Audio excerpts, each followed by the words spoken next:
Welcome all in to the Real Kyper and Bourne Show, where we go now 2 hours. Cool. We could call it the fastest 2 hours in hockey. Nick Kypreos, Justin Bourne, Sammy McKee, Jake the Snake Schultz, Derek Brandeo. We are live on Sportsnet 360, Sportsnet 650 in Vancouver, Sportsnet 960 in Calgary, and streaming always on Sportsnet Plus. This hour of Real Kyper and Bourne brought to you by Bet365. We are well underway in the National Hockey League. 3 games last night, 4 tonight, including the Toronto Maple Leafs, the Montreal Canadiens, and then the Calgary Flames and the Edmonton Oilers, which will be a doubleheader right here on Sportsnet. And we can also include a baseball game. Are you okay? Do we have to? Are we okay, Sammy? And in a few minutes, we're going to welcome in David Amber. But in the meantime, we'll let Sammy explain to us what happened last night to our Blue Jays. I don't know. I don't know. Listen, it wasn't going to be easy. You're not going to sweep that team. That's the right answer. But I'll tell you what, sure wish it didn't look like that. Mm-hmm. There's ways they can lose that game where I'm like coming in here being like, oh, it's just another chance tonight. That's not one of those ways. But there is another chance tonight, and the Jays have, let me check, bullpen on the mound. Oh, my God. And it was great last night. So none of Bassett, Barrios, Scherzer? Bassett and Scherzer, neither of them are on the playoff roster, but I agreed with both those decisions. Scherzer was brutal down the stretch. Yeah. Bassett was injured. Barrios is on the shelf. So, like, four of their five opening day starters are not involved. So, it's crazy. So, for a team, this is just my take, though. Okay. For a team that has been stellar in defense. Oh, yeah. Right? In the outfield. Every guy looking like Pilar Superman. They've been Supermaning all year long. Unbelievable. One of the best defensive teams in the league. No question. And then it was the Yankees that kind of booted it around all year and shot themselves in the foot. Correct. And then I'm watching the Jays last night, and they're looking like the 1976 Bad News Bears. Yeah, I mean, didn't help. You know, like, you look at the first inning. If IKF doesn't boot one, then you get Bieber out of the first inning with less pitches. And Barger. Santander taking a softball route to Santander. Yeah. So he reminded me like of a kid in the outfield where he doesn't catch the ball and then he slides and then he just stays there for like 2 minutes. And he's like, "Oh, my wrist." He didn't move. He just stayed there like in a reverse snow angel. Yeah. Here's what I'll say. Get up. Here's what I'll say. Okay. The lights looked a little too bright for the Toronto Blue Jays last night. They had a moment where they're like, we're up 6-1. We're going to sweep the New York Yankees. And they completely went to sleep. And it was the third inning. And it was like, there's way too much baseball game left. And, you know, Barger, that's what I'm blaming the loss on. In the space-time continuum, he catches that ball. They get out of that inning unscathed and they win that baseball game in my mind. So that's the biggest blame for me. Lots to go around. And everybody is down on them tonight. It's a bullpen game. I understand all that stuff. Here's what I'll say. The unexpected always happens in baseball where it's like huge favorite, ace on the mound, blah, blah, blah, and the weird stuff happens. I got a good feeling about tonight. I got a funny, good feeling about tonight. So there you go. Okay, great. Yeah, we'll take that. It was heartbreaking, though. My son it was a long game. My son went to bed at 6-1. He was like, all right, night. Morning, son. I did like Chicago and Florida starting at 5 p.m. Eastern because you can watch the game. That was great. Jays 8 o'clock start Eastern. No conflict tonight. And then I bailed on the rest of the games and just focused on the ball game. Yeah. But tonight it's not an 8 o'clock first pitch. It's a 7, which matches right up against our opening game of the Maple Leafs and Montreal Canadiens. Two-screen night. Can I ask you who's going to have a better year, the Chicago Blackhawks or the Chicago White Sox? Because I don't know. Yeah. I mean, it's tough to see how it gets better for the Blackhawks. That's for Nazar and Bedard. Spencer Knight is good. Yeah. I think he's good. Okay. Nazar's definitely going to take a step. I don't know in terms of what that means for wins and losses, but they're already better with him, I believe, as long as he's healthy physically, mentally. I think it's an improvement there. Okay, well, that's good. Watching Bedard, he didn't have any points, but he looked really good and Fast and dangerous. Nazar had a goal and assist, so maybe there's something there. But you go through all the teams in the league doing some prep for the season. Everyone has players. Yeah. It's like, oh, you got a few guys, great. You need like 14 good players to even be a contender. Wouldn't exactly say the Panthers looked like they took a step back last night. Nah. They were zipping around the whole night. Yeah, I'm with you with Bedard. I think he's looking stronger. Yeah. Which he should. I mean, he's not an 18-year-old kid anymore, right? I mean, it's third year now in the National Hockey League. No, I did have it pointed out to me that when he was on the ice, shots were 15-2 for the Panthers last night. So there's work to be done. There's work to be done. Okay, he popped in moments. Yeah. And did you watch any Avalanche Kings? Just the highlights. Okay. I watched the first 2 periods of Avalanche Kings because I needed something to take my mind off the horrendous happenings at Yankee Stadium. Fast. And Colorado looks unbelievable. Breathtakingly fast. And the Kings did like the jersey thing. I know. Where they wore their normal jerseys in warm-up, and then they brought out their new jerseys. Check it out. Slightly worse version. Really? Oh, yeah. Oh, I loved them. I loved them. They're nice. Nothing to like. They're just black. Black, that nice classic logo, the silver bucket. It's a good look. No, it's not a good look. They didn't look good, play good, though, because they got We do not agree. Run out of the building for most of that night. I do. I worry a little bit about the Kings with the focus on Slow. Kopitar Defense looks slow. in his going away party / career. Why would you ever let people know you're retiring before you're like a full year out? Such a big distraction. With the press conference and yeah, I'm with you. I wouldn't have made it that big of a deal It's not like him. because He's a reserved guy. they got to try to win now. Isn't LA in that kind of win now mode with him and Drew Doughty? And Like they've just been lambs to the slaughter for the Oilers the past few years. And how do you think they're better? It's just a lot of Edmondson and Cece and Dumoulin. I'm like, it's We'll just see. real tough to see how that's a better team. Who knows? I like, Kempe's great and Kopitar's still there. Byfield can take a step. Fiala, had a good last part of the season. Vogel, decent numbers. They got some players, but they're not a cup threat. no. Avs, however, cup threat. Serious cup threat. Yeah. A lot of good players. Perhaps the cup favorite. Yeah. Maybe Tampa Bay. Yeah. All right, in a few minutes, we're going to welcome in David Amber, studio host of Hockey Night in Canada, NHL on Sportsnet. He gets going tonight with our doubleheader. I'm sure he'll have one eye on a monitor somewhere for the Toronto Blue Jays. But what a jam-packed night for us here at the network. Yeah. Bruins Capitals tonight, Flames Oilers. What a start there. Kings back at it tonight against the Golden Nice Knights. start for them. Holy. Yeah, they get Colorado, Vegas back to back. So Sweet. Jets talk quickly before we get to DA. Sure, yeah. Kyle Connor with the big contract signed.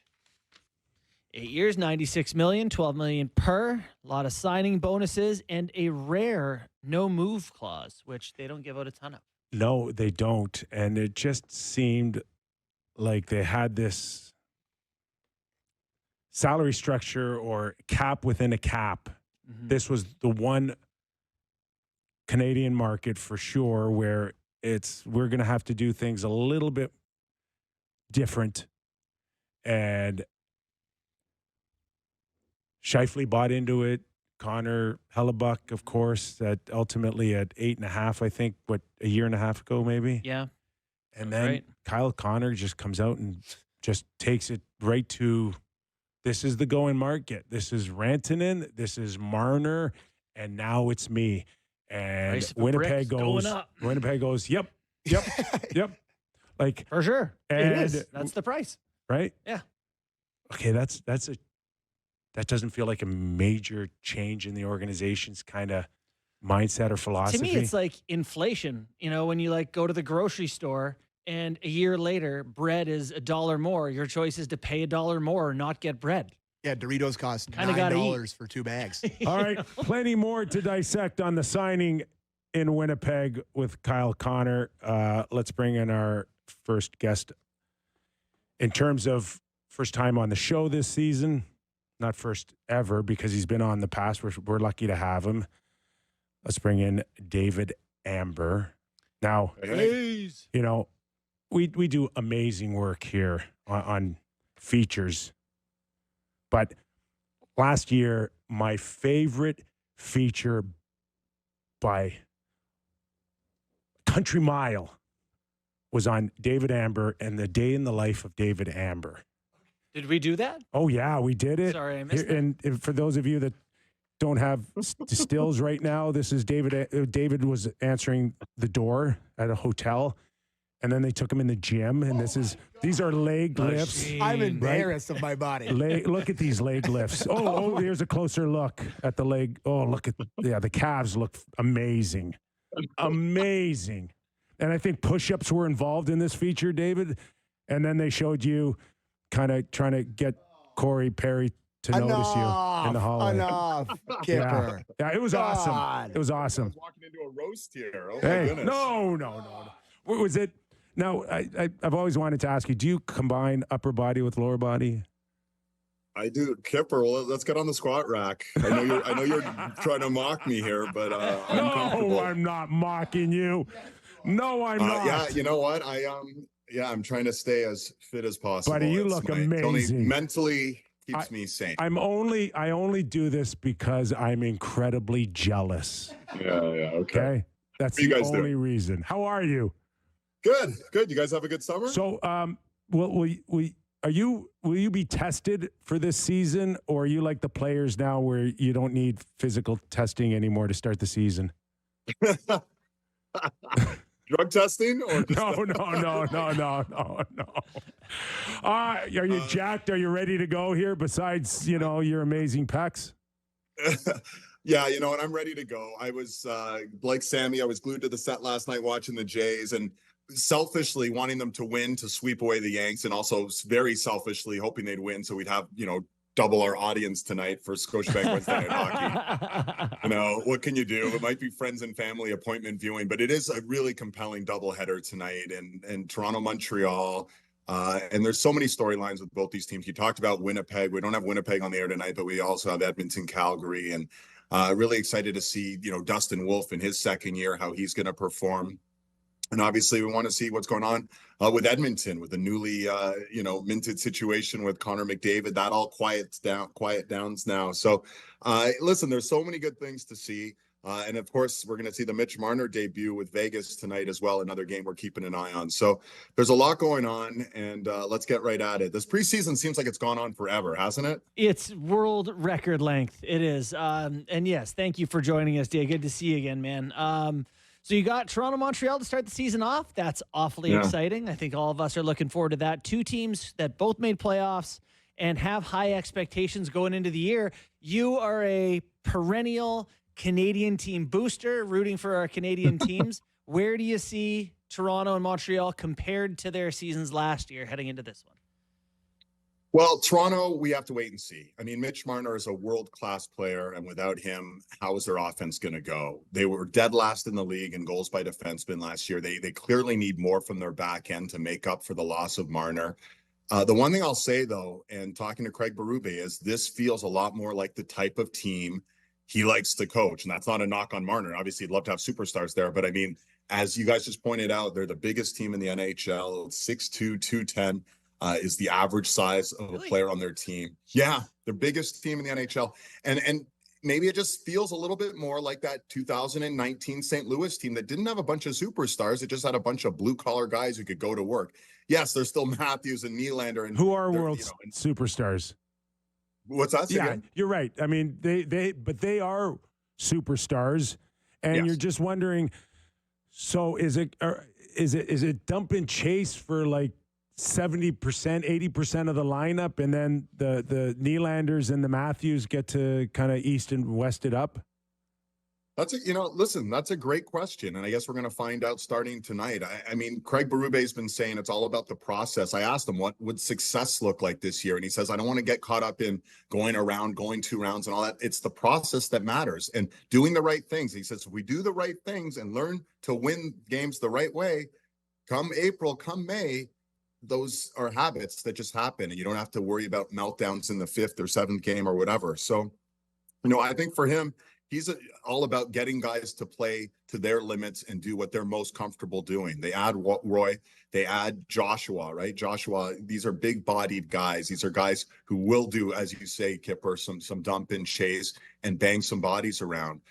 Their blue line stayed the same, and I think that's actually probably a pretty important thing. If there is a strength on this team, maybe you're going to say now, instead of saying it's the offensive top side of the Leafs, you might say it's the defense.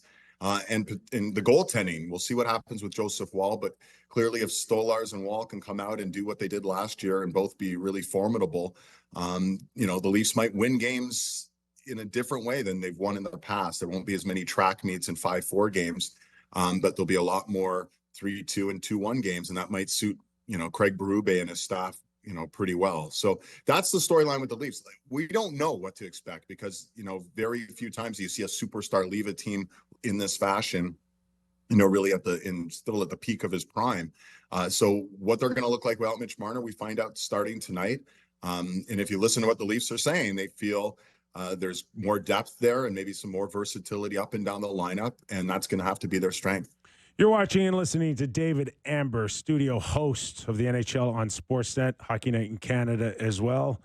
Doubleheader, of course. We go right into the Oilers and the Calgary Flames. So let's just start with what you think that the Connor McDavid scenario has been put to bed, at least for the next couple of years. What we think, just your overall thoughts on the ripple effect that it will have moving forward here for the Oilers, and then ultimately what you thought of the deal and how underwhelming you found it. Well, I mean, I think it speaks volumes to what Connor McDavid's all about. I know you guys talked about this on your show. I mean, he wants to win. He has shown his commitment to win, and he has made a sacrifice financially to allow Stan Bowman and that management staff to fill the lineup up with his best players possible to surround him with, to give him the best opportunity to win. The window is right now, though, for the Edmonton Oilers. I had a chance to sit down with Stan Bowman, and I said, this has got to be tough. You got to be probably the one team who comes into the season and it's Stanley Cup or bust. No one's going to say it's a great year we got to the final or it's a great year we got to the conference final. If the Leafs go 2 rounds and get into the 3rd round, I think people in Toronto, a large group of the fans will say, okay, they're going in the right direction.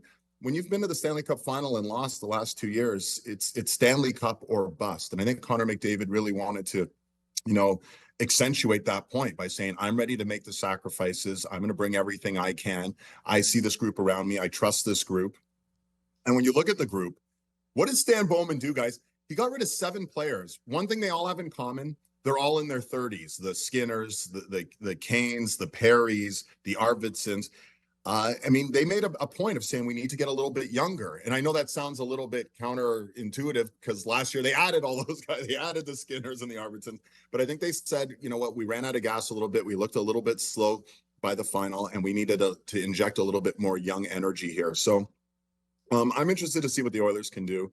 Connor McDavid, the one thing I'll say from an Oilers fan standpoint, because there was a bit of chatter, will he leave?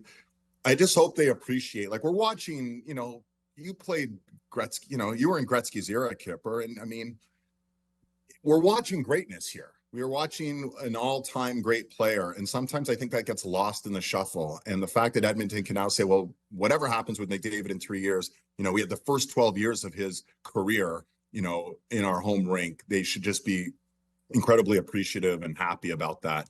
And clearly the window is now for Edmonton, and let's see how the dust settles in the next 2 or 3 years. But right now, I still look at the Oilers as maybe the favorite to win the Stanley Cup, and I don't see why we wouldn't. And I know there's goaltending questions and other questions, but I still look at them and say, you have the 2 best players in the world, and you have a pretty good supporting cast, and they've been there. They've been right there on the precipice. Maybe this is the year.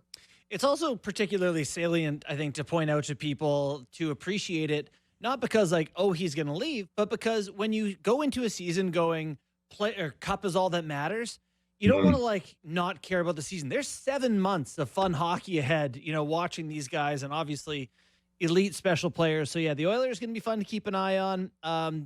Part of the doubleheader you have tonight, Toronto's and Montreal. Wanted to get your thoughts on the Canadiens, who set the bar high, got into playoffs, and they're saying they're not running from it, that it's, they expect to be a playoff team, and that's where they're at. Are you concerned for them taking a step back, or do you like them to continue to build with some big additions in Dobson and Bolduc? I mean, I love the moves they've made. I think Kent Hughes and that management group have done a wonderful job. And Mark Bergevin deserves some credit as well because he stockpiled a lot of these draft picks that they've been able to parlay into some of these pieces, trading 2 of them to get Dobson. I'm incredibly excited to see Demidov, right? Like that to me, he's electric. And all I hear is he's a rink rat. He stayed in Montreal. He trained through the summer. All he cares about is working out and playing hockey. And I'm like, okay, this is going to be really fun to watch. You look at him and Lane Hudson, and they're 2 like hockey nerds, essentially. So you have 2 of the most young, dynamic players in the league. You have Caulfield and Suzuki on the rise. Dobson, of course, looking to have a sort of a bounce back season after a tough year on Long Island last year. There's so many good young pieces here, and they're led by a coach with so much energy and such a great way of managing these young players. Where they need to figure things out is defensively, right? They gave up the most 5-on-5 high danger scoring chances in the league last year. Sam Montembeault deserves a lot of credit. If it wasn't for him, the Habs probably wouldn't have made the playoffs. He was that good last year. So I'm excited. They kind of strike me as must-see TV, the Montreal Canadiens. Are they going to, have another 90-plus point season and be that team? I don't know. That Atlantic Division is incredibly tough. In fact, the sleeper pick I have, guys, I think we all did our predictions. I haven't actually seen the article come out on sportsnet.ca, but I'm sure I'll kind of turn some heads because I predict the Ottawa Senators are going to win the Atlantic. I don't know. I'm all in on this Senators team right now. Huge Allmark fan, eh? Well, listen, Allmark is a great regular season goalie, and he struggled last year till December, and then he was the best goalie in the league. If you guys remember, from December to mid-January, he was amazing leading up to 4 Nations. Yeah. If they can get 82 games of Linus Ullmark, or a full year, he's not playing 82 games, but a full year of Linus Ullmark, that Vezina caliber guy that they had in Boston. They had a full year of Dylan Cousins. They added Jordan Spence, a stealth move, a guy who was playing 17 plus minutes in LA, a very stingy defensive team. And then Stützle, Sanderson, Tkachuk. I mean, these are guys on the rise. These are young superstars. Jake Sanderson might be, really one of those guys you're going to talk about as a Norris candidate for the next 6-7 years. He'll win it if they win the Atlantic. There you go. And think about that. And, that's how strongly I feel. They need a lot of things to fall into place, but I really, really like the trajectory of this team. And I like the makeup, and I like the depth up front. And I think they've done a good job of integrating the Claude Giroux and the Lars Ellers that they brought in this year. Like, they have a mix of veterans, and they have a bunch of great up-and-coming young players, and it's going to be exciting in Ottawa, I think. Well, there's no question that you know exactly how you feel about the Ottawa Senators. Can you tell me exactly how you feel about the Vancouver Canucks? Listen, it's a cup half full or a cup half empty. Can we all agree that everything that could go wrong in Vancouver went wrong last year? Yes, Can we all agree absolutely. On that? It was Petey with 45 points? The longest burning tire fire in Canadian history. It's almost like unheard of that guy would end up playing a season with under 50 points. So we all agree it was horrible. Yes. And they finished 6 points out of the playoffs. Right. They finished with 90 points, 6 points out of the playoffs with everything going wrong. Only 5 times in the first 41 games of the season. So 5 times in the first half of the season did they have Demko, Pettersson, Hughes, and Miller all in the lineup together. And I understand the fights between Pettersson and Miller, and that whole thing was a whole nother issue on top of that. But my point being, they weren't healthy. They underperformed. It was a disaster, and they still came up with 90 points. So if Pettersson can go back to being Pettersson, Quinn Hughes, I don't think we have any doubts about him. Demko needs to stay healthy. I think there's some optimism to be had there. But again, we're asking for things to get back on track, and there's never guarantees in the NHL. So I love that team, though. I think it still, can show who they really are. And I think this is going to be one of those years. Adam Foote has his work cut out for him. But I think he's that player's coach. In spending a little time with Vancouver, the guys seem to just embrace his style of coaching. And I think that was a big reason why they, elevated him from assistant coach to head coach. He's been basically a mentor to Quinn Hughes. There's a great relationship there. And I think that's going to count for something on the bench. And if Demko, again, can go back to being the healthy Vezina caliber Demko, it changes everything for the Vancouver Canucks this year. Well, it's crazy. Last year we had 5 Canadian teams in the playoffs. Vancouver and Calgary missed. Calgary actually tied for the last playoff spot, lost on a tie break. Canucks were just 6 points out. we going to get more than 5 this year? Can you 6, 7, DA? Have we ever done 7? We've never had 7. That's unprecedented. I'm not sure we're going to get more than 5. It's also hard, right? You have 3 of them in the same division in the Atlantic. You have 3 of them in the same division in the Pacific. It's hard to get all those teams to matriculate through when you have, the Vegases and the Tampas and the Floridas, et cetera, in those divisions. But, I think 5 is a very realistic number. Which 5 it will be is yet to be determined. We talked a little bit about Calgary, Vancouver, Montreal. They're all in the mix, but time will tell. David, let's just go a little south of the border here and just talk about a few storylines that you're looking forward to. We watched Chicago play Florida, the Stanley Cup champions, and it seemed like a pretty close game. I thought Spencer Knight looked good. Your thoughts on Bedard now going into his 3rd season, and do we have a better idea of what he is or what he could still become after this point in time, or is it just too early for sure to say, yeah, this guy will be good, but how great he'll be isn't what we projected maybe 3 years ago? I know there's some detractors.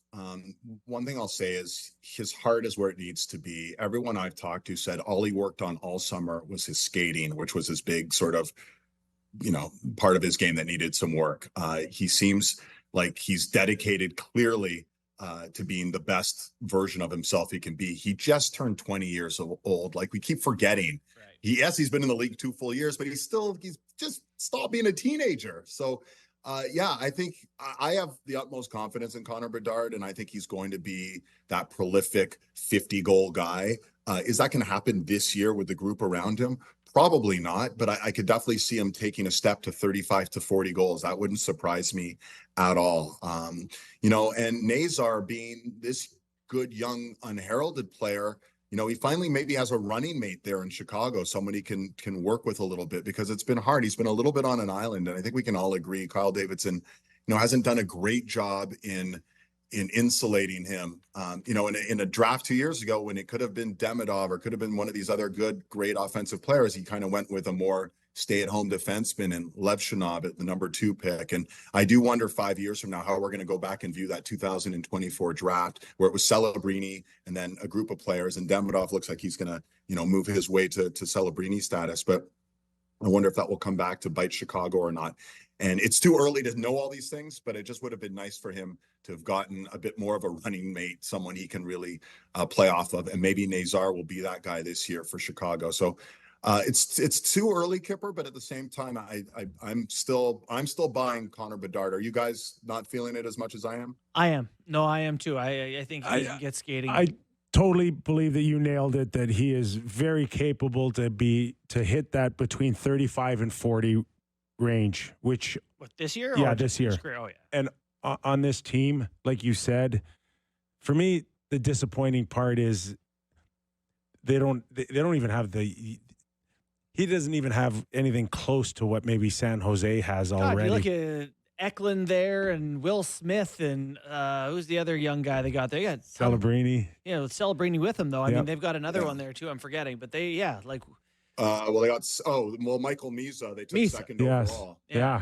and he's gonna make his debut, I believe, tomorrow night. I think they're playing Seattle or someone. But this is a question. Chicago, you want to see them be a bit more aggressive, but I think when you have this player, what did he play? 172 games in junior or whatever, and scored 172 goals. And I know that's junior hockey.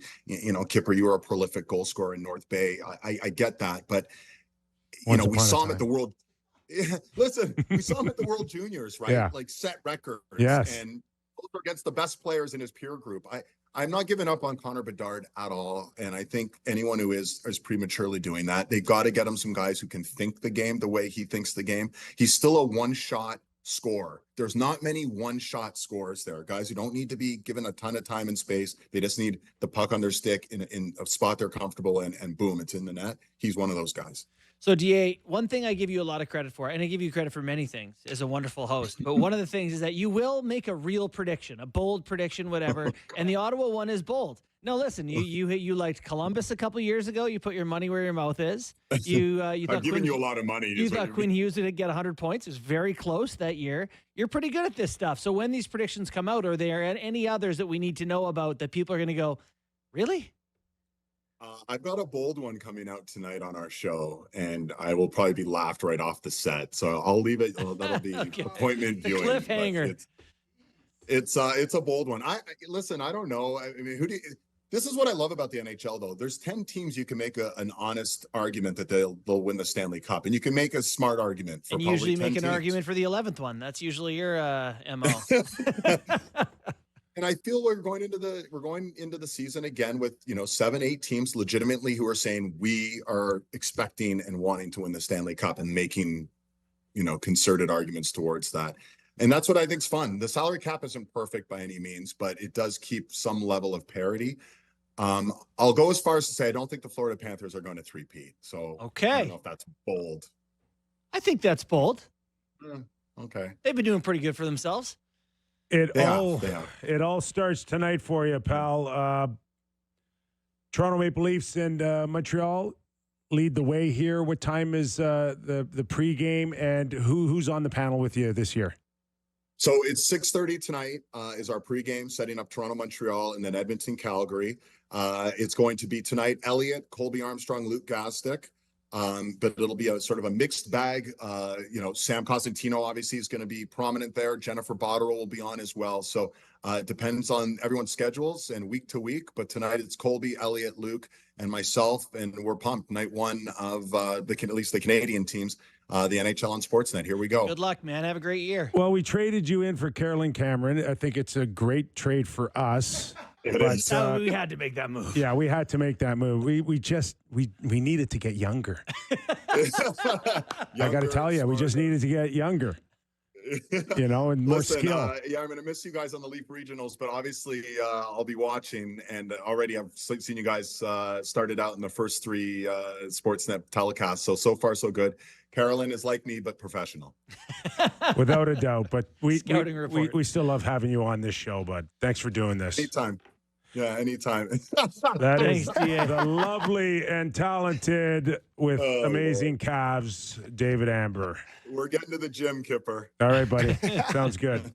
He's so much fun. Oh, I gotta when I invite people on the show, you gotta tell me you're gonna do these things beforehand, so I can tell you not to do it, because it's our good friend David. You just gotta it's a roast. It's just a roast. So when we were Real Kyper and roast. What are we doing? When here? we were in the CBC, they had a water fountain in the makeup room, and I rigged it. I found a way to rig it where it just fires like a hose, like a firing hose.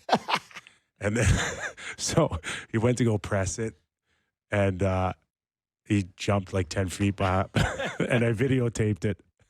So you're going to show that next week? Next time we have him on the show, remind me to show you the videotape of it. A long history, you two. He is so much fun, but okay. I think he's got stuff on me too, so be careful. Really good that he doesn't have a show like ours. Got a few clips. Any of them interest you? Do you want to do McDavid on his contract? A couple times he spoke. I think it was yesterday. 33. Do you want to? I guess we should probably break. We'll break and come back and do it. You're right. Good call. Yeah. And do we have anything? No, we're good. Oh, we're good. Break, buddy. Okay. Yep. All right. Connor McDavid, plus a little bit more maybe on the signing of Kyle Connor. $96 million in Winnipeg. Ooh. Big money. That and more when we return to Real Kyper and Bourne.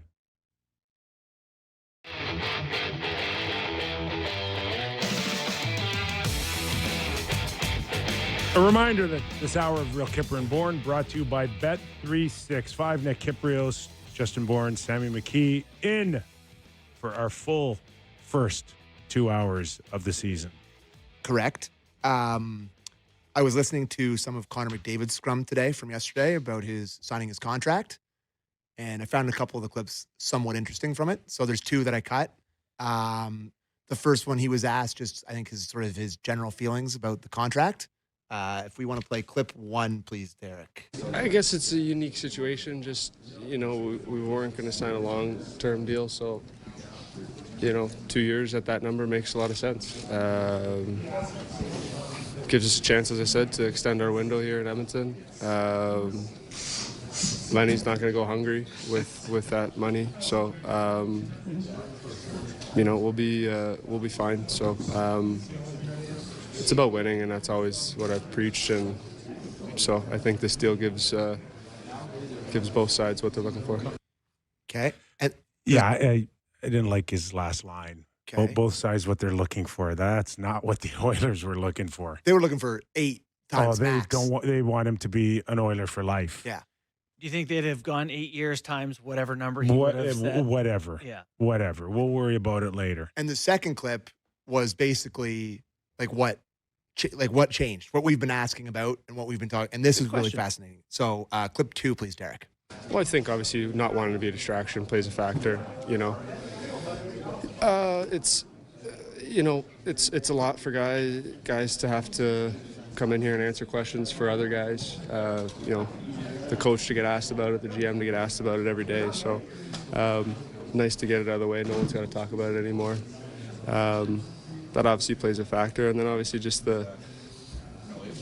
myself not wanting to answer the question and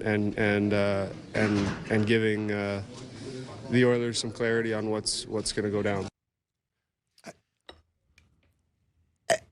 Okay. I don't think Oiler fans should take very big victory laps in this contract extension. No. I No, 'Cause- totally correct. Because they are. And, my mentions, clearly, I've been talking about this a long time, and my mentions have taken a beating, and people are reaching out to me and be like, ha, ha, ha. No, there's no ha ha ha. Oh, there's ha, ha, ha. I'm telling you, from the I fans, know, there's but ha, ha, ha. but they don't. They can't. The ha ha ha is the mere fact that he signed Yeah. and everybody thought he was not going to sign or Correct. go to Toronto or go to New York Correct. or whatever, and that's the victory lap. But the short-sightedness. The bigger picture is he's given you guys 2 more years, and I don't even count the third year. To me, it's 2 more years. And what he sees out of the 2 years, and can it bring a championship, and all of that. And Mark Spector wrote, I think, on sportsnet.ca, basically what we said all week.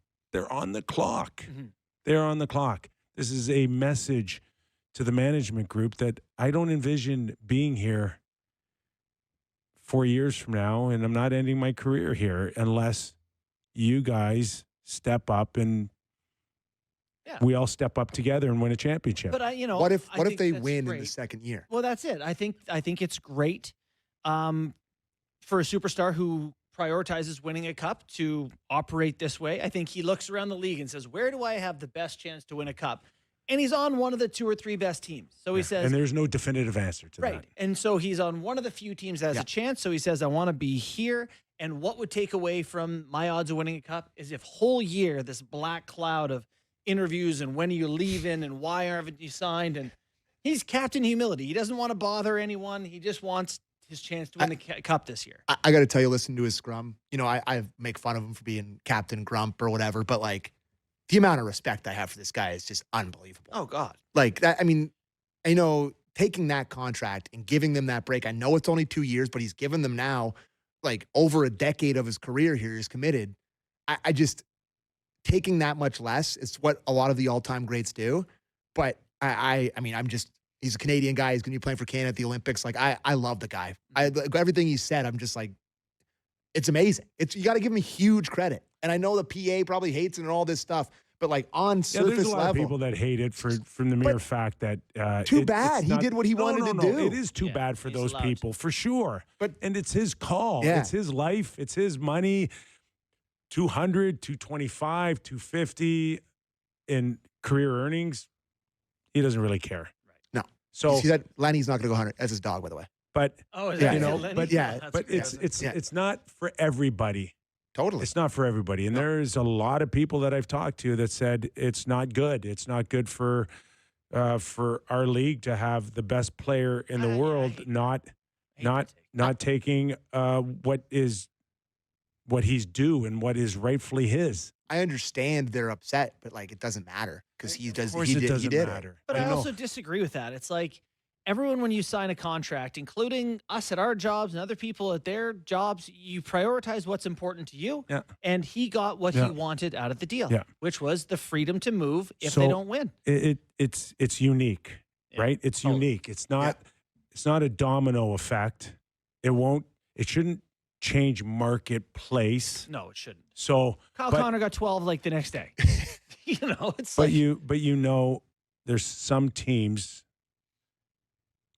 some general managers out there that will point to it. Are you kidding me? Yeah. Oh, you're better than McDavid? Like it's Christmas dinner. Yeah. Okay? I mean, the superstars hate it. Oh, okay. I'll give you $1 million raise, but you want $2 million when Connor McDavid did that for his team? And it will guilt guys, and they will use it. Mm-hmm. They will use it to negotiate. I think it's great, though, that the complete opposite happened a week prior.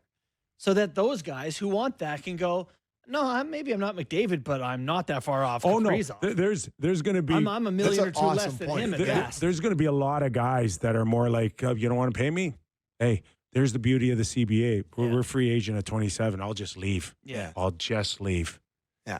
And it could be for various reasons, but money could be one of them. And we'll see that. Mm-hmm. Like, no one's going to sit there and say, yeah, I'm not Connor McDavid, right? I'm not that good, and I want to get my money. I could get hurt. What's crazy is teams that have won cups. We've seen the Boston Bruins had a bunch of guys taking less. Avs, we've seen it. Now, Florida, obviously, we're making more noise about that because state tax, but teams have done this. Yep. But then Matthias Ekholm just signed a contract, 3 years times $4 million a year. It's a great this contract. This guy has been a horse for them. And was so 20+ banged up minutes a last night. year. So But he banged up. loves it Leader. there. He knows he's at the end of his career. He knows he could be retiring in a year or two with injuries. Yeah. Okay, that's a different beast all in itself. He was not prepared to go move again. He likes it there. $4 million. Right? Goodness. Yeah. That's a steal. But there's like Lane Hudson. My understanding, it was fairly close to a new contract. Was close. Until the bar changed. Yeah. Until the bar went up. Until he read my article that said, don't give 8 years away. Hudson's dad's See like, where that this thing's Bourne's going." pretty smart. Till Just see where it's going here. price of poker just went up. So where, Montreal, I don't know, can they turn around and say, hey, Connor wants to win really badly, and He's like, yeah, Connor's got 100 sheets in the bank. You need to show that you want to win too here. Yeah. But it's, Buddy, I know. It's coming. But it's if coming, right? if I'm a rookie who's made $2 million over 2 years or whatever Hudson's going to be at, it's not the time to tell me to think about the team. I know we yet. got Leaf Hour here coming up, but it's kind of appropriate if you do have the sound of Austin Matthews being asked about Connor McDavid's contract and how maybe social media kind of twisted it a little bit. I do have the clips. I'm just putting them in here to make sure they're in there for Derek. And again, it really now comes down to all these superstars having that hang over their heads. Well, they're like, that's it. Every single one of them is going to have to answer the question. And some of them probably resent McDavid for whatever happened and for what he did. But again, that's not McDavid's problem. Mm-hmm. Like, he did something that he thought was right for himself and for his team and for the chance to win the cup, which he needs to do. But yeah, Derek, do you want to play what Matthews said? Yeah. So this is the first one. Is Matthews clip one is from yesterday on McDavid's contract. Derek. Yeah, I think for him, it's all about winning and setting himself up for the best opportunity to do that. So, I don't really know. I'm not like in those conversations or anything. Obviously, I have a lot of respect for him, and I've been fortunate to get to know him over the years. And I know that my time around him, that's the main thing that he obviously wants to do. That's what everybody wants to do, is to win. And okay, so social media had. Well, I saw the clip that got, in writing, it was like, for him, it's about winning when he was asked about McDavid's contract. And that's where it gets stopped. That's right. And I look at that. It got twisted. I sent a snarky tweet, and then I'm like, you know what? What did you say? I just sent a meme of like somebody being depressed reading that. Like, I sent a guy smoking a dart being like, oh, I'm depressed. A verbal meme. Ben Affleck smoking a dart looking over a balcony. Anyways, I went and actually listened to it. And I don't think there's ever been more of a nothing burger than what he said there. So did social media try to twist it like he cared about winning, but you never cared about winning? Correct. Because I you don't know. I took didn't see any the of most amount of money? Correct. That's basically what happened. Yeah. Okay. Yeah, it was like, once again, the Leafs stars milking everybody for everything and the other guy taking less. That's what it got to. That's right. Yeah. Not like So there you go. Matthews couldn't have had more money too. I mean, it's also there can be a pretty girl and another pretty girl. You know, he could on his last deal. He could have gone above 14 million. Well, I was going to say, and the Leafs would have stroked that check too. Sure. I would say that he took less, but I don't think that was his intention. Like I think there's process versus results with Matthews, where he took the highest AAV in the league at the time, which I don't think it was his intention to take less. But he ended up taking less now that all these contracts are coming out. I don't know about that. I don't agree that he tried to max it. Kip just said he could get more money. I think he could have got more, but I don't think he's like, I'm going to take a whole lot less here. I think he signed a great contract for 4 years, and like it turned out to be less. I don't know. I maybe I'm wrong. I don't know if it was his intention. It's funny though. We got lots of time to talk about the Leafs. It's but this is all about the money. I don't want to get into the contracts and the money in our Leaf Hour. But I think it just shows you what the appetite is on the fan base or social media for these guys now moving forward. They got to be so careful on what they ask for and how much, because there's a whole fan base out there that will turn on you because you're just too greedy and you have to make a choice, money or winning, but you don't get both in the NHL anymore. Yeah, I think that's going to change though with the cap going way up. Like, because yes, Kip, because it used to be here was the pie, and when you took more, you took it from your ability to have more of the pie. If all right now, how many teams? I think like 25 teams are within $2 million of the cap. In 3 years, that's not going to be the case. It's going to be 12 teams are within $3 million of the cap. And so when you're taking a bigger... It just takes one guy to be a Kaprizov and take 17 or 20 or 21, 22. It certainly can happen. Depends but I if think one it's gonna guy... happen less. It depends if one guy hoards all the money, new money. But it's just not going to matter when there's enough to go around if you're a team that's spending to the cap and the cap's 130 or whatever. I do think it's going to change a bit. But right now, it is still a thing. Yeah. And I do think that it's part of hockey's culture, where as Canadians in particular, we demand humility. We look at Bobby Orr and Wayne Gretzky and Connor McDavid and Sidney Crosby and these guys who are humble and they don't talk about their accolades. And so we don't want to see our greats say, yeah, pay me, baby. Like it's just been this culture, this sport. Because in other sports, you guys are taking supermax deals in the NBA. It doesn't matter. You just get the money you can. Yeah. I do think part of hockey culture does play into it. And totally. And not everyone thinks that way or feels that way. So you're right. You're going to have to be careful about admitting, like, hey, I'm trying to get the bag here. We have 1 minute left in our national hour. Sportsnet just put out, their picks are on the way. I see my good friend Justin Bourne represented on here with a Stanley Cup pick of the Florida Panthers, really going out on a limb there. Yeah. Kipper, did you actually pick the Blues to win the Cup? Yeah, I did. The ones from St. Louis? Yeah. You know what? I love that I've been pick. going through the teams. Yeah. They're not bad, man. They're not bad at all. Okay. They should have beat Winnipeg. Absolutely. Got Robert miracle Thomas has Perfetti taken at the buzzer. to Was it start Perfetti here. at the buzzer? Perfetti at the buzzer. Miracle. Yeah. It was a miracle Yeah. that they didn't beat Winnipeg in the first round. Yeah.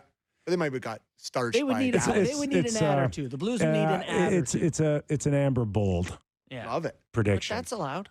Nobody asked me, but Leafs. Oh, is that right? Yeah. I never get asked, but Leafs. Would you take them every year? Yes, Leafs. Oh, Yeah. Oh, My cup pick is the Leafs. You're the John Garrett of Toronto. He Thomas picked Vancouver for 20 years. I like to think of myself as Boomer from ESPN. He picked the Bills in San Francisco to be in the Super Bowl every single year. So Leafs and Oilers, Leafs in 7 in the Stanley Cup final. Our thanks to David Amber, who's getting ready. Big night on the network. Montreal, Toronto, 7 p.m. And then that's followed by the Edmonton Oilers and the Calgary Flames. It's the NHL on Sportsnet. Our thanks to David Amber, by the way. So we got Leaf Hour coming up here. Let's It is talk time. Leafs. Sammy, you got a lot to say. Cowan talk. Don't go away. We're back after these words.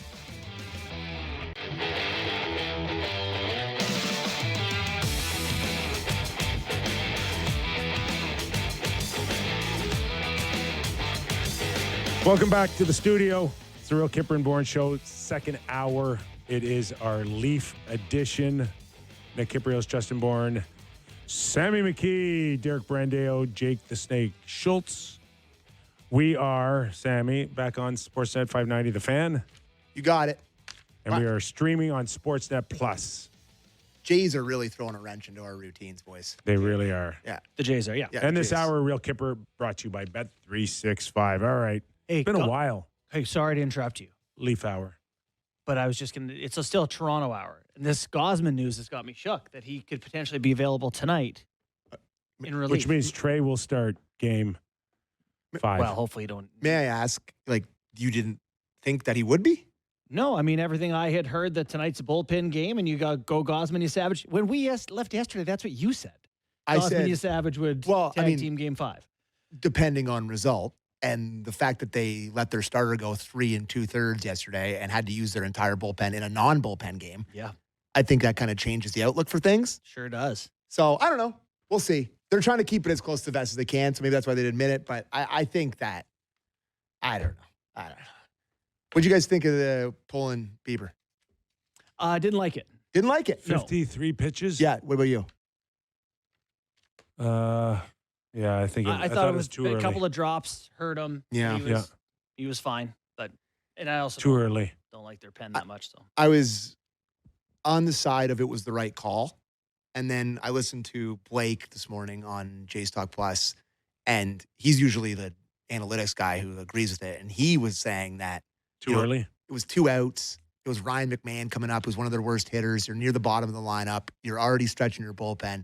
That he probably would have given him 1 or 2 more hitters. You end up, hindsight's easy when you end up tying the game anyway. But it looking back on it now, in the moment, it felt like he couldn't miss a bat. And I was like, okay, they got to get him out of there because you're just panicking about it. yeah.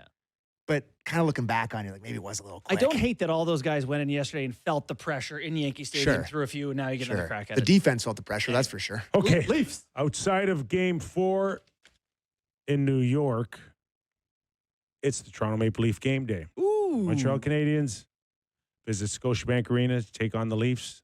Home opener.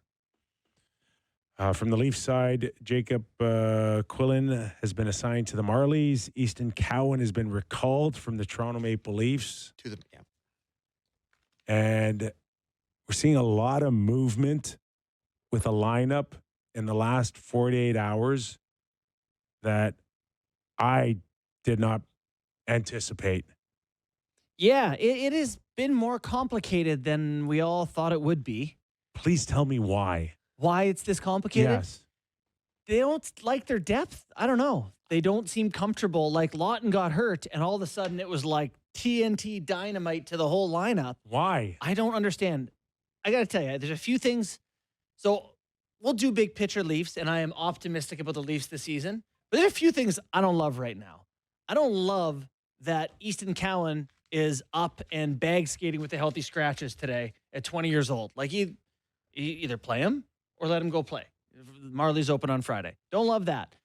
We end up with the line of Joshua, Domi, and Robertson in the opening night lineup. Mm-hmm. How did that happen? What happened to the big line? It was gonna big be- third line. Right. You had Joshua and Waugh and have Michelli with a Yes. little speed and skill in there. What's happened here? I'm baffled because it's essentially everything was fine and set coming off the full roster. Granted, to your point, is Cowan in, is Cowan out? I don't know, but we saw. He's out. No, I'm just saying back then, Yeah. we didn't know. Yeah. When we did the Montreal Canadiens game last Thursday, He seemed very in. the whole lineup was it was Tuesday, I think. Yeah, it was the second to last. Second to one last. that we did. And It was the full lineup at home. Montreal won. Lane Hudson played amazing. But regardless, we thought that was the lineup. What happens? Scott Lawton, the fourth line centerman, Mhm. gets hurt. And then you Our blow guys' up the heads are whole, falling off. you blow up all the lines. Why? Like here's Lawton out. Camp in. Boom. Done. Like, they really don't want to play David Camp. And I understand Really the money don't want to. made it tough here. Why? But the money got weird, too, because Rafai was hurt, and you had to keep his cap hit. Wall, you can't put on IR or on long-term IR. You have to keep his cap hit, so you got to add a goalie, keep that one. They may have been close to the cap, but there was not a cap issue. There was no cap issue. I don't understand. Well, I think it did get tighter than they expected. But you're right. I don't understand how it came to this where it's like we can't even use David Camp But you can put Camp in. tonight, Yeah, you could if you wanted to. but they don't. It's like they're just waiting to find a way to move on from him. They waived him. Like, will someone take him in a trade here in a week or two? But Did he play? Like he got scratched early in the playoffs. In the Did playoffs. he? How many did he play? I think Did he play? He did play. Did he play? He played. Not much. I think Yeah. less than half the games. I think way less than that. I don't know if all this juggling Played one game. Oh, my. 24 hours before your home opener is a great thing. Yeah. And so Lorenz, Max, Yarncrocker, a weird so line. Max Domi spends 2 weeks with Austin and now finds himself centering the third line. So I don't know. I mean, can't be happy about that. Well, here's what I think has happened. They want a defensive line. They want Waugh to be their defensive shutdown center. And they say they're going to relieve Matthews of some of the defensive zone starts. So Waugh is going to take some heavier competition and some D-zone starts. Lorenz and Yarncroc are pretty good defensive wingers. So I think the idea is that they're going to use this line more. So to me, you've just created this line in Joshua Domi Robertson that's like, what's the use case? They're just the leftover parts. It's like when you're done building your IKEA shelf and you're like, I don't know, I got 2 bolts and a wrench or something. I don't know. Just put them in the drawer. Yeah. I may need them. That's literally what they are. When the table falls, I may need them. Totally. They are, I may need them. That's where we're at with these guys, but we're not sure for what. We'll see if that situation arises. So, nice Matthews, Michelli, sure. McMahon, Tavares, Nylander, definitely. Anyway. And the one... I do think that, a lot of what you guys are saying in terms of not negativity, we're just talking about how it's Weird. It's just different, boys. It's just a lot of new guys. And it's just, they've never really played together, and they did stuff in the preseason, and they played them together in these games, and they tried to throw stuff at the wall and whatever. I agree it's kind of weird that Lawton goes out and you're like, well, time to change the entire thing. But at the same time, I don't think they know. No, yeah. I don't think they have any idea. This is like 5 new guys in the forward core that they're trying to mix together. I think they're searching too. I think the Leafs are Mexican food. Hold on. Whoa, let's go. Mexican food? Let's I go. think they're Mexican Let's go. food. Yes. Because they have a lot of things that they know they like. They got tortilla, you got your rice, you got your Okay. cheese, you got Yeah. your salsa and some meat. Yeah. They're like, any way we put it together, it's probably going to be good. You can make an enchilada, chalupa, taco, a burrito. It's all pretty good. As long as it's not the thing that comes flying into the kitchen simmering, whatever that is. Do you know? Do you know when you pick it up, the odds of it not falling apart between your plate and your mouth? Well, you don't. And I think they're assembling a few different Mexican dishes here. That's pretty good. And they're going to find out which one works best. Maybe we got the fajitas and it's not going to work and they're going to fall apart. I don't know. But right now they seriously seem like they've combined the ingredients. They're like, try this. I don't know. I just think it's really different. And I think we're worried about what it looks like right now. Yeah. And I do think that this team, which I think will be okay, but I do think there is slow start potential while these quote unquote strangers get to know each other here. And if I may push back against that, if they don't make hay in October, they're toast. Their schedule in October is baby soft. It's baby powder. I think they play 11 games, 8 of which are against non-playoff teams from last year. I don't think even the teams that made playoffs are not. They have a very good opportunity to get their feet wet, get some wins, come out of this 11 games. I don't know. What do you want to be? 7-4? Is that the math?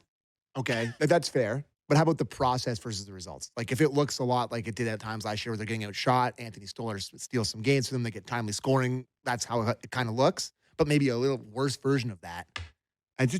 think we're going to have to take some time here. And I know we love this word in Toronto, patience. Do you guys not feel that? Like, I know it doesn't look great looking at it. It doesn't. It can look not great if they can still muster wins and points. Biggest team in the league at 6'2", 210, I learned today. Yeah.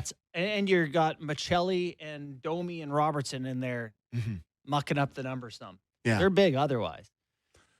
The one thing I'm going to be watching now is Michelli, because you go through training camp, you have this idea that you're going to be playing with Nick Waugh and Dakota Joshua, and it has to be a little bit of a comfort zone, at least, that, I know what I can get away with out there. I know these guys now, what I might be capable of creating with them. You got a mindset, and then all of a sudden you're like, oh, hey, by the way, you're starting tomorrow night, season opener, with Austin Matthews. Hart Trophy winner and a kid who scored 30-some goals at 22. Just imagine what it's now, 24 hours later, going from that line to now you're going to run shotgun with Austin Matthews and Nyes. We have a clip from the coach about that very thing. All right. Would you like to hear it? Berube, clip 3, please, Derek, on Michelli playing on the top line. I think he had some good practice time with that line, and I've liked what I've seen in practice. Like I said, he's a good playmaker. We all know that he can pass the puck. I think that suits that line for what they have on there and how they play. Like I said, it's just going to be, we'll see how it goes, and I can't predict the future, but, for him, he doesn't need to complicate the game and, think he's always got to pass to make a play. It's not about that. He just needs to play the game. He's got a good shot. He's shown us that he can fire a puck. He needs to shoot pucks. He needs to just play the game. He doesn't have to overanalyze it. He doesn't have to overpass. He just has to go and play. He's got to be responsible defensively. He's got to work. He's got to compete. All those things are going to determine if he can stick there and make that work or not. Easier said than done. Yeah. I've made this case on many different platforms now, but the only reason I don't like it, because I do think Michelli's a fine fit there.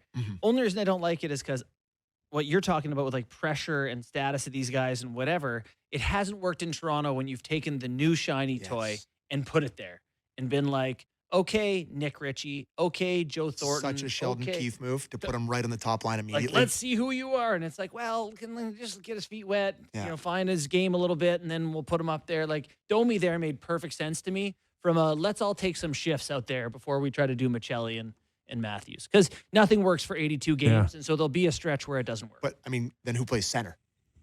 Well, you got options. Lorenz can play center. Yeah, but third line, they want to go third line center, Steven Lorenz on opening night. It just feels like it's more palatable to do Domi, which you've seen him do. You don't love it, but they like him better there because he skates more. I don't know. Spare parts. Yeah. And there's no way knowing, unless you probably are sitting beside Austin, either in the dressing room or on the bench, on what he's feeling or how intense he is on turning a subpar season last year around. Yeah. And you feel it. I've been in situations on a team where you look at a guy and it's like, buddy, I'm scoring tonight, and I don't care how I'm doing it. I'm scoring tonight. This is the way these goal scorers act, right? They got to get their cookies. It's like oxygen. They need it. And, Michelli's a good passer, but there's a tendency sometimes to play with these star players and overpass or feel the pressure to get them the puck. That's what I'm looking for. We should do just a quick zoom out on the whole thing. And, first Leafs hour or whatever. Just what do you expect the Leafs to be this year? What do you think are they going to be better or worse than last year? And why? Show your work. I was never good at long division, buddy. Okay. I know that'll surprise you. Why are you guys looking at me? Well, because Wow. you're First? the other host I of the mean, show. yeah, it He's says real- technically a producer. It says real Kipper over there. So. Oh yeah. Okay. I don't expect the points of last year, and I think they're going to be in the mix. I think they're a second-tier team for me for the Stanley Cup. Okay. I don't have them in a top 6, but a team that can improve over the season, maybe make a couple of changes, and get themselves in the mix. But I see a drop-off this year. I think I think it's going to take time for a chemistry and an identity to really, truly come together here. Yeah. A lot of new faces, still getting to know each other in terms of what they're capable or not capable of doing. Couple things I worry about is, number one is the goaltending for sure, and it's not worrying about how good Stolarz is. You can still showed us in the preseason the guy can win a game by himself, but there's the age factor and the wear and tear on his body and what it can do to him over the course of a season. We're a pebble in the knee away from Caden Primo, Dennis Hill to be goaltending duo. Thank you. Right. Yes. Yeah, that's a worry. Right. Yep. So that's a concern. The other concern is the power play. And what's it going to look like? And how many times have they gone back to Morgan Riley and said, please, like, lead this thing on the back end here? So is this the year that Morgan fits in nicely now and can score 50 or 60 points and get a bushel of them on the power play? Is this the year? And, of course, no Mitch on, who was a huge part of the power play. I mean, the season, it turned around for the power play the second they put him as the fifth forward. And we all didn't love that, but it immediately got all the way better. So we'll see. So that's my overall obsession. Observations on going from last year to this year. So in summation, your worries are the goaltending, power play, and forwards. I will say, read the power play and Morgan Riley. You guys know how I feel about him. He doesn't move the puck quickly enough for me. I get frustrated, whatever. Prior to Mitch taking over, so last year they were 10th in the NHL with a power play of 23.5. Before that, they were 12th. The year before that, they're 6th. The year before that, they led the league. Like, they've had good Morgan Riley-led power plays. 6th and led the league in 23 and 22. They can do it, is the point. So I hope that that's the case, that they're able to find. There's enough players out there that it should be a good power play. For me, generally, with this Leafs team, I'm with you that I see them as, you got Colorado, Vegas, Tampa Bay, Edmonton. Florida, Edmonton. Carolina. This kind of group of teams that you're like, those teams could/should win a Stanley Cup. The Leafs are right below that tier to me. But I have high hopes that they intend to add a guy, because I do feel like they're one more dynamic player forward. Away, because I think defensively they're really solid. I mean, you look at Carlo, Riley, McCabe, Tanev, Ekman Larson, Benoit, really like their D. Goaltending concerns me quite a bit. There's no doubt about that. Speed and scoring, like, that's why I want them to get one more guy. I just worry that they're going to be a little plodding in a league where the game's getting faster. But I do think they're a playoff team. They'll bounce between wild card, second in the division. They're going to be in that kind of, we'll see. But that's first impressions. Haven't seen a game yet. We may feel totally different come Friday. Or worse. Or worse. I don't know. I'm fighting trying to fight the negativity of how I'm feeling a little bit about this team. Like, I'm a fan after all, and I don't want to go into it with low expectations, but Almost better. a lot of people, myself included, kind of buried our head in the sand in terms of how important Mitch Marner was to this team, because maybe certain people sitting in this room that I don't want to get into it too much with. But, I hear Valley talking about how, I saw a stat today about the percentage of goals that he's assisted Mitch Marner on, and the power play and the penalty kill and all the stuff he does to this team. I do think that they are going to have to find a way to replace a lot of that stuff, and they're not going to be able to do it perfectly, clearly, because anyone's not Mitch Marner. I think they can paper over some of it, but to get to the point where they need to go, they need to make an addition. And to make an addition, they need to have assets, which is another thing that I worry about. where it's like a lack of assets. They have the 2028 first. How much worth does that have? Pretty thin next draft. We'll see. But, like, I think they're going to be a good team. They have a lot of good players. I don't think they're going to stink, but I think they're going to be a lot different and maybe a little bit worse. People just want to just go to how do you replace 102 points? It's the from penalty Marner? kill. It's the power play. They're special teams. He's one of the he was really good special teams player. their best defensive player, No question. right? And Well, it's, he played the most minutes. Like if Berube or Sheldon ever needed 25 or 27 minutes out of anybody. All right, Jake, come on. We don't need the Mitch Marner If, highlights. if you needed 24, It's a 20, least show. Shows a turnover, though. That's great. No, thanks. You showed Right? those. Yeah. and he can play 25 minutes, he can play 27 minutes. And Good save. that's Trip. ending periods in your own zone with a key face-off. Like, that's the first guy Craig Berube put on the ice. Yeah. Totally. No, but I mean, not just Craig Berube. Sheldon Keefe and Mike Babcock did too. I do think there's a chance that some of those minutes, you have the chance to make some other people get them more involved and be like, okay, because the divide sometimes between the Leafs top line or top six and the bottom was sometimes really stark. I wonder if some guys getting some more regular reps feel a little better, play a little better. But no, there's no doubt. Anytime you lose an elite player, you're not better. That's just. Okay, so we mentioned goaltending being a little bit of a concern for us. Let's go to the general manager of the Toronto Maple Leafs, Brad Treliving, on claiming Kyper Bourne yesterday.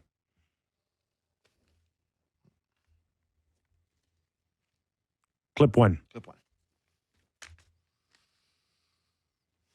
This allows us to have depth at the position. It allows us, if need be, for Dennis to come back and play. It allows him to keep playing. So really, at the end of the day, we felt it gave us depth at the position with Joe's absence right now, with a goaltender we like. And with Anthony, Caden, and Dennis, AA, we've got some depth there at the time now. Double A. They're not even trying to say that name. Brad Treliving actually doing that scrum as he was trying to be the fifth goalie, standing in the net. Yeah, that's great. I like that sound of the hockey. Yeah. And then the wall update. Do you want that too, just to follow up on the Caden Primo thing? It's not substantial. Quickly. Yeah, play the wall update. Yeah, sure. Yeah, no updates there. We think things are progressing well, but I can't give you a time frame right now. Things are progressing well. That sounds like an injury of some kind, but Don't know. I don't. Okay, just hold on. Before we get into that, okay, let's get into that. Okay. Before we get Not into ready. it. Now I am. I mean, before we get into it, this is where we get into it. Yeah, this is where we get into it. Okay. Progressing well. So the last thing that they left with us is it was a family matter. Mhm. So Has there been no official update since then? no, there has not. No. Just a family matter. So if it has to do with his family and it's progressing well, it should be time for him to come back soon. I don't know. If it is something with Joseph Wool personally, I think you could say that it's affecting their family. Like I'm saying, I don't think they're going to come out and go, all right, we're changing our story. I think they're going to stick to this one way or the other, whatever it may be. Yeah. But yes, I still don't think we're seeing them. You took the over on November 21st the other day. I believe you said almost. But I'm encouraged Yeah. by progressing well. Okay. I really am. Yeah. I mean, that sounds promising. You know what? Yeah. Can I not hold them to that? No, you should be able to. They said the words. They're not politicians. We assume they're telling the truth. Why not? So Okay. yeah. All I right. think That's just we only got this to work with. Yep. Yeah. I am, on the other hand, encouraged by Valaket yesterday saying that Kyper Bourne, whose numbers had not been great in the NHL, very good in the American League, not great in the NHL, has been in some of the hardest goaltending environments in the league. His last 2 seasons in the NHL. Like if the Leafs, got Tanev and McCabe and all these guys blocking shots, Carlo, Benoit, I assume that's a better environment for him. And at 26, maybe he's got a chance here to prove himself. We're seeing this more where goalies don't find themselves till this age. So I'm hopeful that maybe this is the year that Primo feels like, okay, I'm in a better spot now. I can handle some more minutes. He needs to kind of hold the fort. I think Hildeby's going to play too. I think Berube has gone on record of saying that Stolarz is going to be asked to do more here. So, Okay. which means, can you get between 40 and 45 starts out of Stolarz? I mean, I sure hope so, right? You're hoping he can play 25 playoff games in a row or whatever. That was the goal last year. Yeah. And it wasn't like he fell apart. He took a bunk on the noggin, got concussed, which I don't think is a career trend. So, yeah, I don't know. Remains to be seen for sure, but I'm certainly hopeful that it can. Because I think if you just go by his career, you're going to need 30 plus out of your backups, right? So whether it's Hildeby or Primu, we'll assume Wall's out until he's not out, that you need, I don't know, 30 points out of a backup. You know, you're playing, ideally you're playing less effective opponents and put those guys in a position to succeed, defend like crazy. It's Primo, by the way. Primo. It's Primo. It's Primo's, isn't it Keith Primo's son? Yeah. Not Primo. Well, it's Wayne and wrong. right? Question. And Keith. Question for you. I'm looking at this Leafs opening night roster, okay? Okay. I got to tell you, I am stunned by this, and I'm going to ask you two how stunned you are by this. That Nick Robertson's on the third line and Kalle Järnkrok is on the fourth line.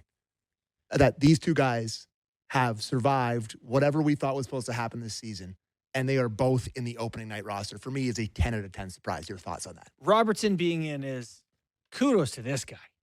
Hung around. Just, you can't get rid of him. And that's Would you fine. expect him to leave? Yes. Sure. Go where? Totally. Somewhere, Wherever anywhere. They would take him. But they haven't traded him, and they're not waiving him, and so like there's no kudos. He's just going to work every day. That's what guys are supposed to do. It felt like he would not do that. You expect him to cry and roll up like a ball would he in be a the corner? first RFA to say, "Hey, play me," or I'm going somewhere else? But he's not in a position to do that. Not even that.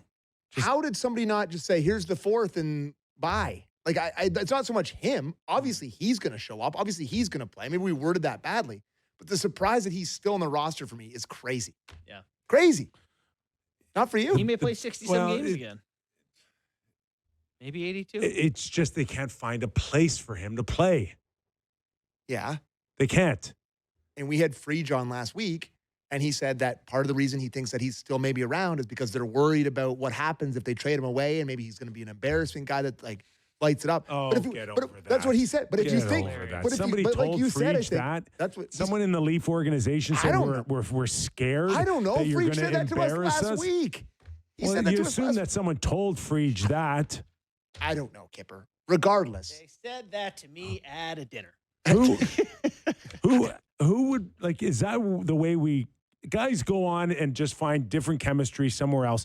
And yes, sometimes they can go on and have better success than you when they were here. Yeah, that's gone on for decades.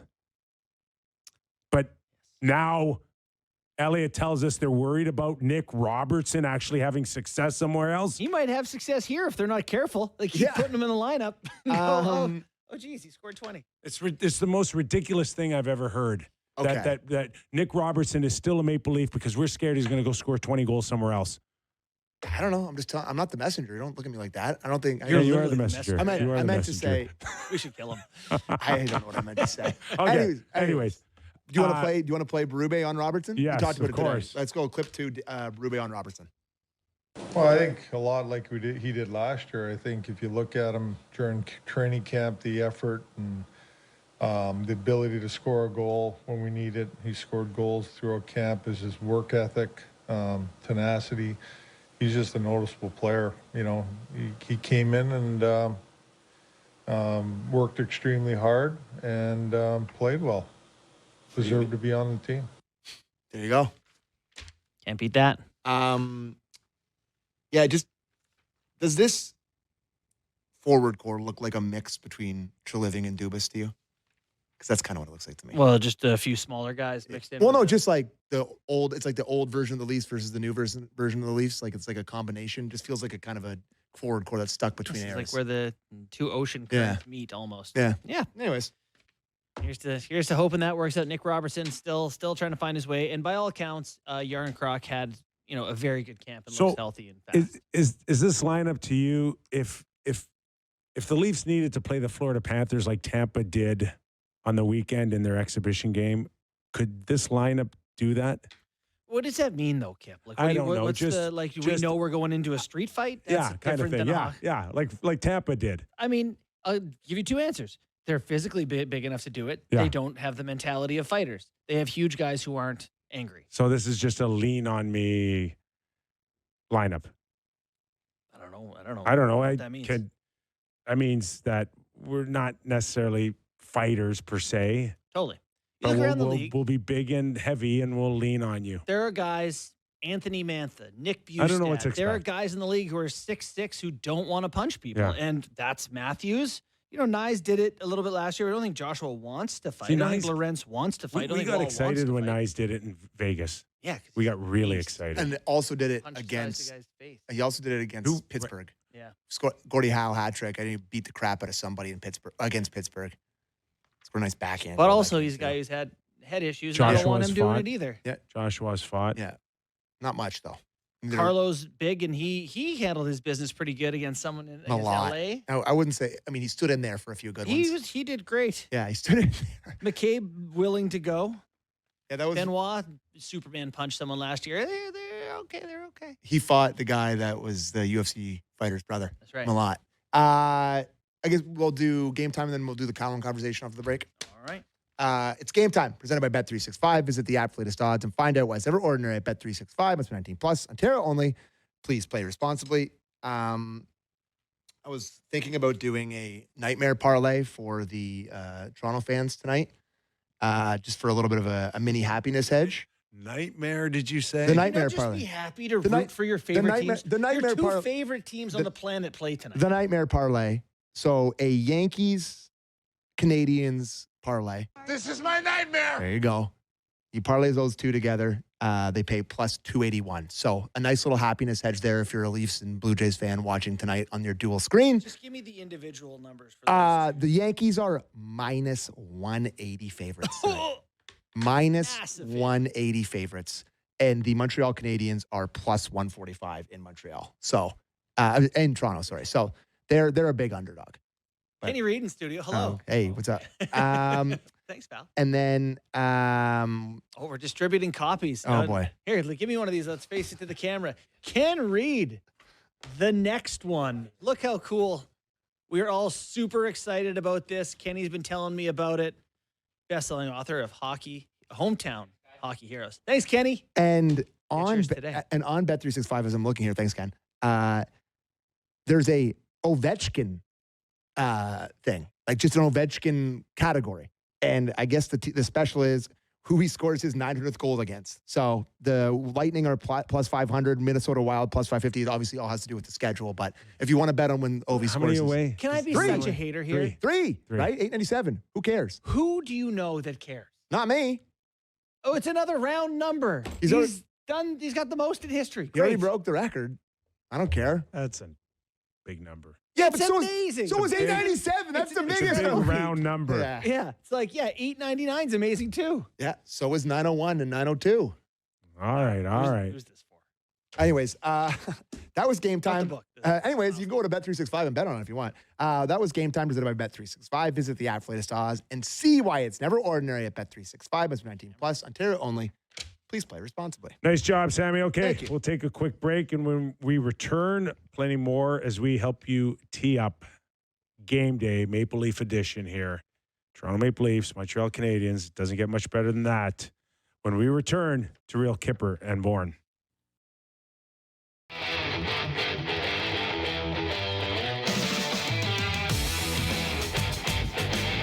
Welcome back to the program. Nick Kyper, Justin Bourne, Sammy McKee. A reminder, this hour of Real Kyper and Bourne brought to you by Bet365. We got we still got a few Kippers Clippers, do we not? Right before we went back on air, you asked me about one of them. Yeah, I did. Okay, well, we'll get to it. We'll get to it because we did tee up Easton Cowan. I don't know. You may be a little bit more bent out of shape than me on this. I had him all along as a guy that would start on the roster.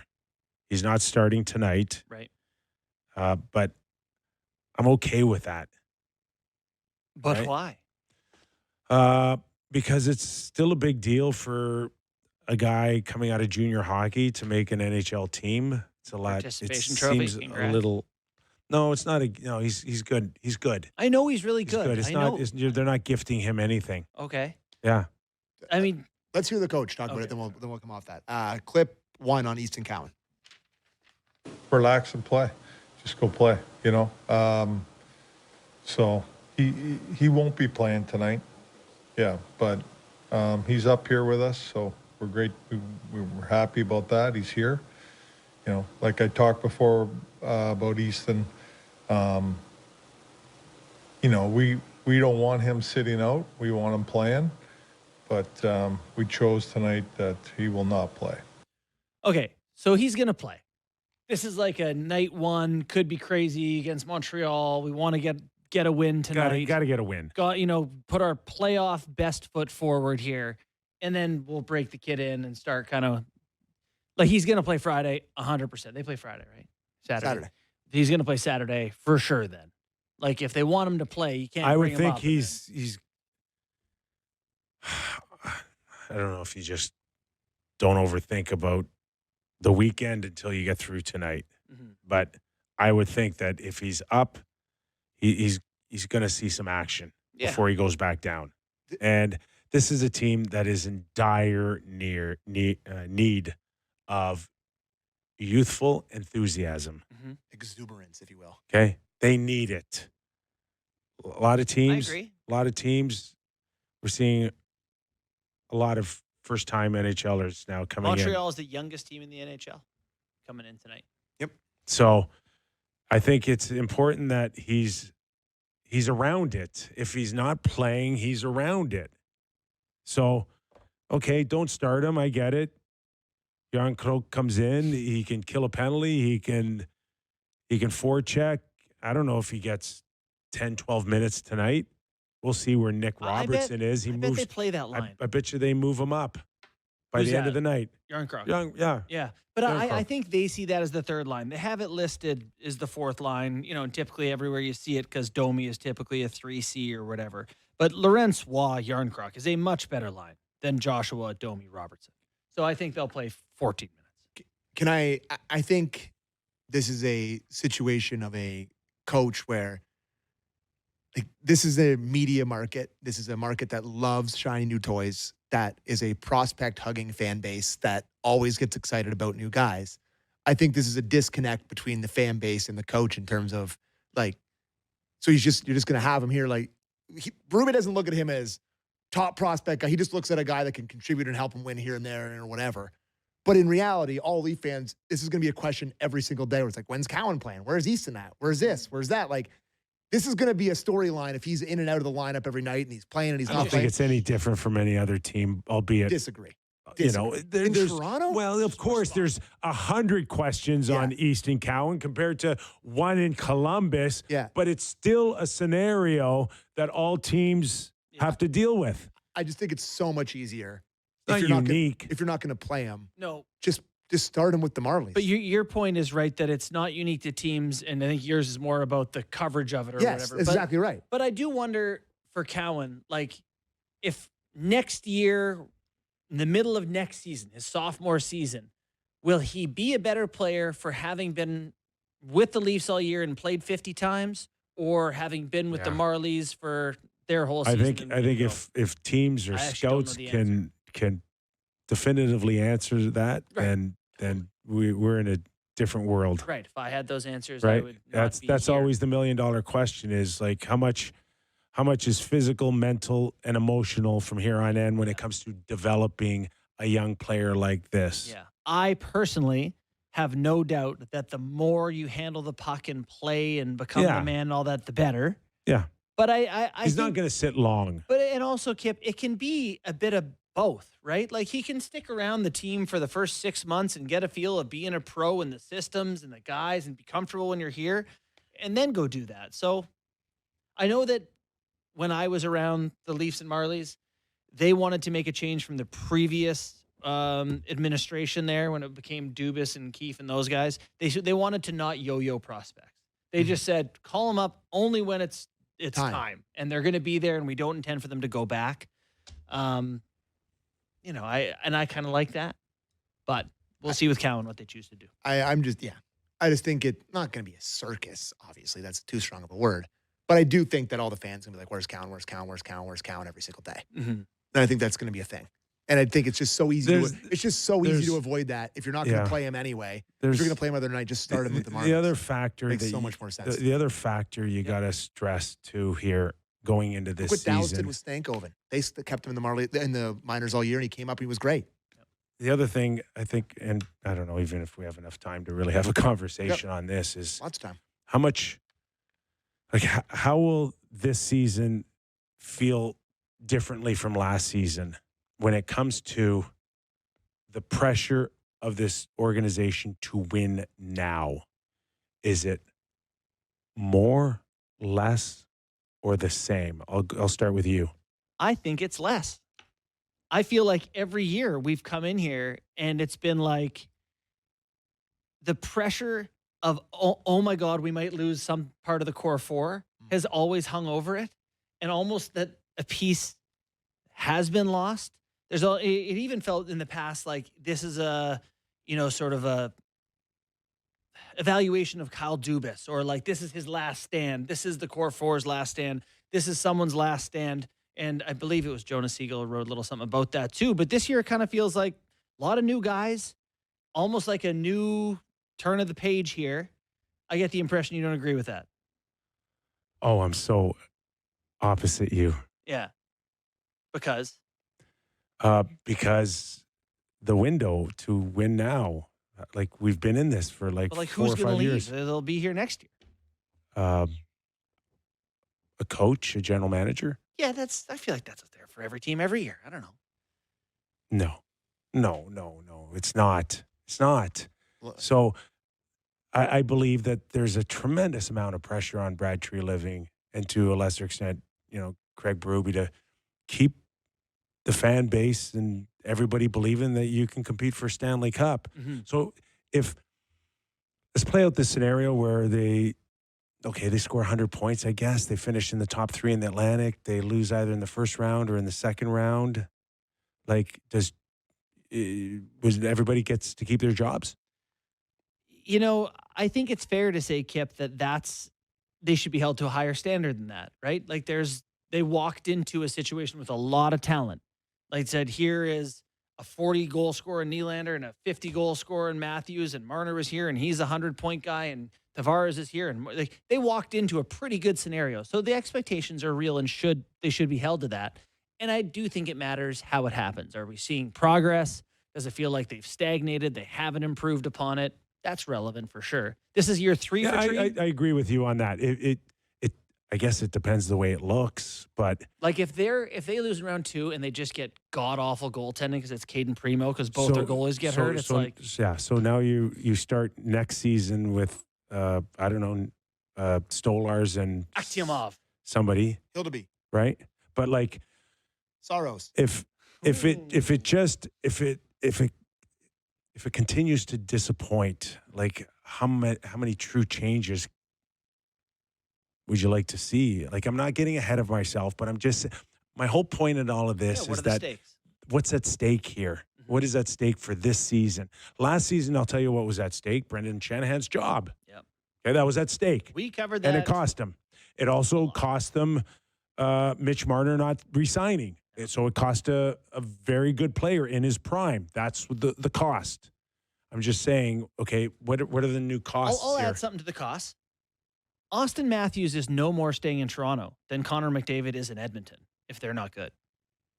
It is the exact same thing. Now we're having a conversation. Oh Dude, now. if they play 2 years Thank and they're you. not cup competitive, you don't think he's going to go take 17 Buddy, to go play for the Coyotes? Not only that, if By the way, they're in the league in my new scenario. It's there. show one, boys. Oh, We're setting the table, sir. It's a show. It's You a can't fair think show. Thanksgiving till you set this the is- table.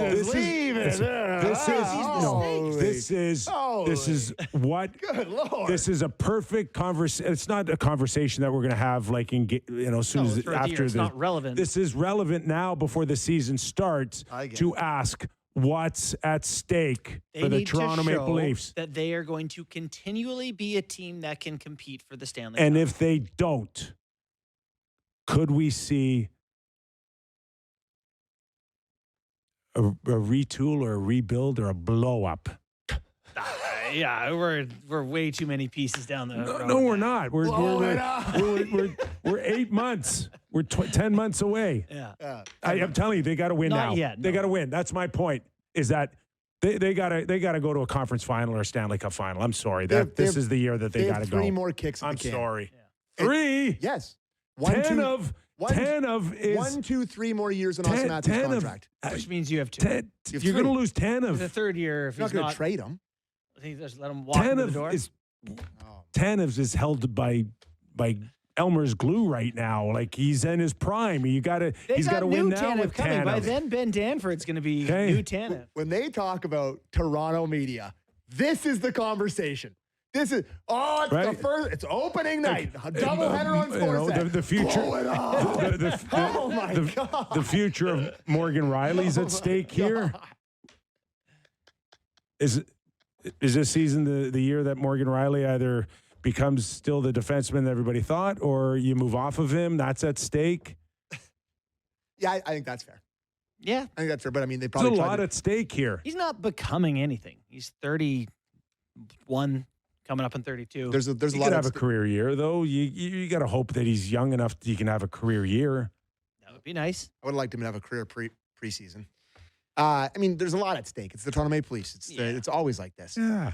I mean, that's the way it is. Either way, they're going into the year with a good team and a lot of people with upside, guys who had down years last year. They won the division last year. They went 7 games in round 2 with eventual Cup champs. There's a lot here, and they're deeper than they've been. They're up 3-1 and 2-0 and 3-1 in game 2-0 3. Do you Series. have Craig Berube on the pressure on the Stars? That's Austin Matthews. That's an Austin Matthews one. You want to play it? Yeah, for sure. We have literally 2 minutes. Yeah, let's hear it. Okay. Let's hear it. Is it short?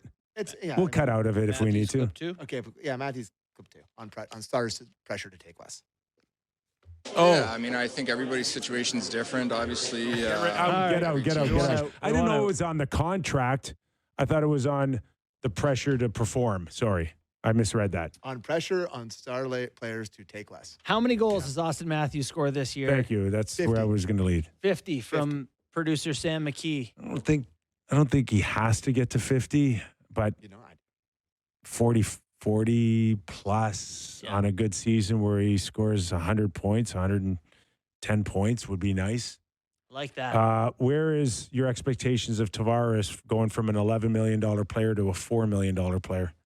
Yeah, he scored 38 times last year. Can he get 28? Yeah. Take 20. 28. 25 to 30. Nye scores 25 to more. 30. Matthews scores more.